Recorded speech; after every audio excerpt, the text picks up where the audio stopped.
गुजरावाला की अदालत का परवेज इलाही को करप्शन के 2 मुकदमात में बरी करने का हुक्म। एंटी करप्शन ने एक और केस में दोबारा गिरफ्तार कर लिया, लाहौर मुंतकिल किया जा रहा है। साबिक वजीर आला पंजाब को गुजरावाला की अदालत पेश किया गया था। अदालत ने पुलिस की 14 रोजा रिमांड की दरख्वास्त पर फैसला महफूज कर लिया था कि जो के बाद सुना दिया गया।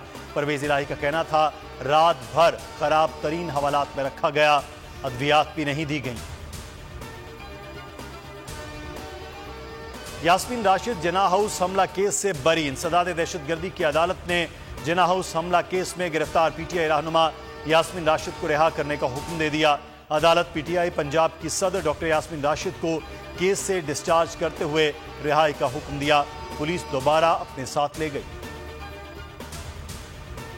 जहांगीर तरीन से सियासी मुलाकातों और राब्तों का सिलसिला मजीद जोर पकड़ गया। नई सियासी जमात की तश्कील के मामलात फाइनल राउंड में दाखिल हो गए। ओन चौधरी और तनवीर इलियास समेत अहम रहनुमाओं की मुलाकात मुजफ्फरगढ़ से नियाज खान गशकोरी ग्रुप में शामिल हो गए। मुस्तकबिल के लाया अमल पर तबादला ख्याल किया। तनवीर इलियास ने मीडिया से गुफ्तगू में साथ चलने का इशारा दे दिया। IMF ने कह दिया पाकिस्तान डिफॉल्ट नहीं होगा। वजीर खजाना इसाक डार की यकीन दहानी। कहते हैं कोशिश है कि कर्जों की अदायगियां वक्त पर करें। डिफॉल्ट की तारीखें देने वालों को शर्म आनी चाहिए। एतराफ किया सियासी अदम इस्तेहकाम मईशत का सबसे बड़ा दुश्मन है। महंगाई की वजह से अवाम मुतासिर हुए। चीफ जस्टिस उमर अता बंदयाल ने ऑडियो लीक कमीशन के खिलाफ दरख्वास्तें समाअत के लिए मुकर्रर कर दी। चीफ जस्टिस बंदयाल की सरबराही में 5 रुकनी लार्जर बेंच 6 जून को समाअत करेगा। रजिस्ट्रार ऑफिस ने तमाम फरीकैन को नोटिस जारी कर दिए। रहनुमा पीपल्स पार्टी शर्जील इनाम मेमन कहते हैं हाफिज नईम बुग़्ज़े पीपल्स पार्टी में चेयरमैन पीटीआई के पास पहुंचे। प्रेस कॉन्फ्रेंस में कहा चेयरमैन पीटीआई ने अब फिर धमकी देकर बातचीत के दरवाजे मुकम्मल तौर पर बंद कर दिए हैं।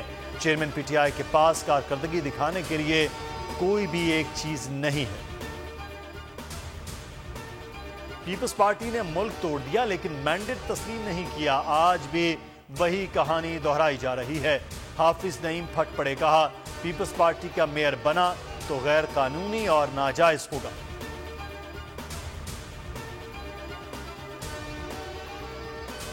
वजीर आजम शहबाज शरीफ की तुर्किया में मसरूफियात। नौमुंतखब सदर रजब तैयब उर्दवान की तकरीब अलफबरदारी में शरीक हुए। अलबरा ग्रुप के अहदेदारों से मुलाकात। टर्किश ग्रुप ने पाकिस्तान में बड़े मंसूबे लगाने की अज़्म का इजहार किया, जिनमें कम लागत रिहायशी मंसूबे, सॉलिड वेस्ट मैनेजमेंट, फुजले से बिजली बनाने और ट्रैक्टर की सनत में सरमायाकारी शामिल है। और भारत ने खेल के मैदान को भी सियासत में झोंक दिया।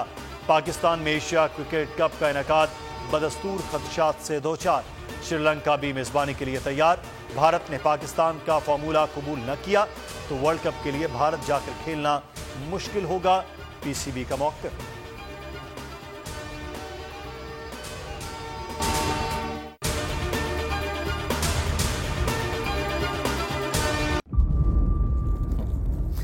इंतजार था ना, चलो इस बार वो करते हैं जो इससे पहले किया ही नहीं। किस्मत की आंखों में आंखें डाल के जीतना होगा।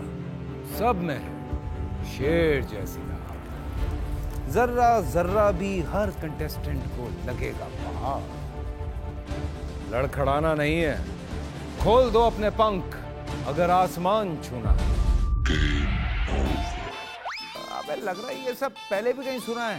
एंटरटेनमेंट की गारंटी जनाब, क्योंकि यहाँ खेलोगे कूदोगे तो बनोगे नवाब। खुश रहो पाकिस्तान। खुश रहो पाकिस्तान बुध और जुमेरात शाम 7 बजे सिर्फ बोल एंटरटेनमेंट पर। सब्सक्राइब करें और बेल दबाएं ताकि कोई खबर रह न जाए।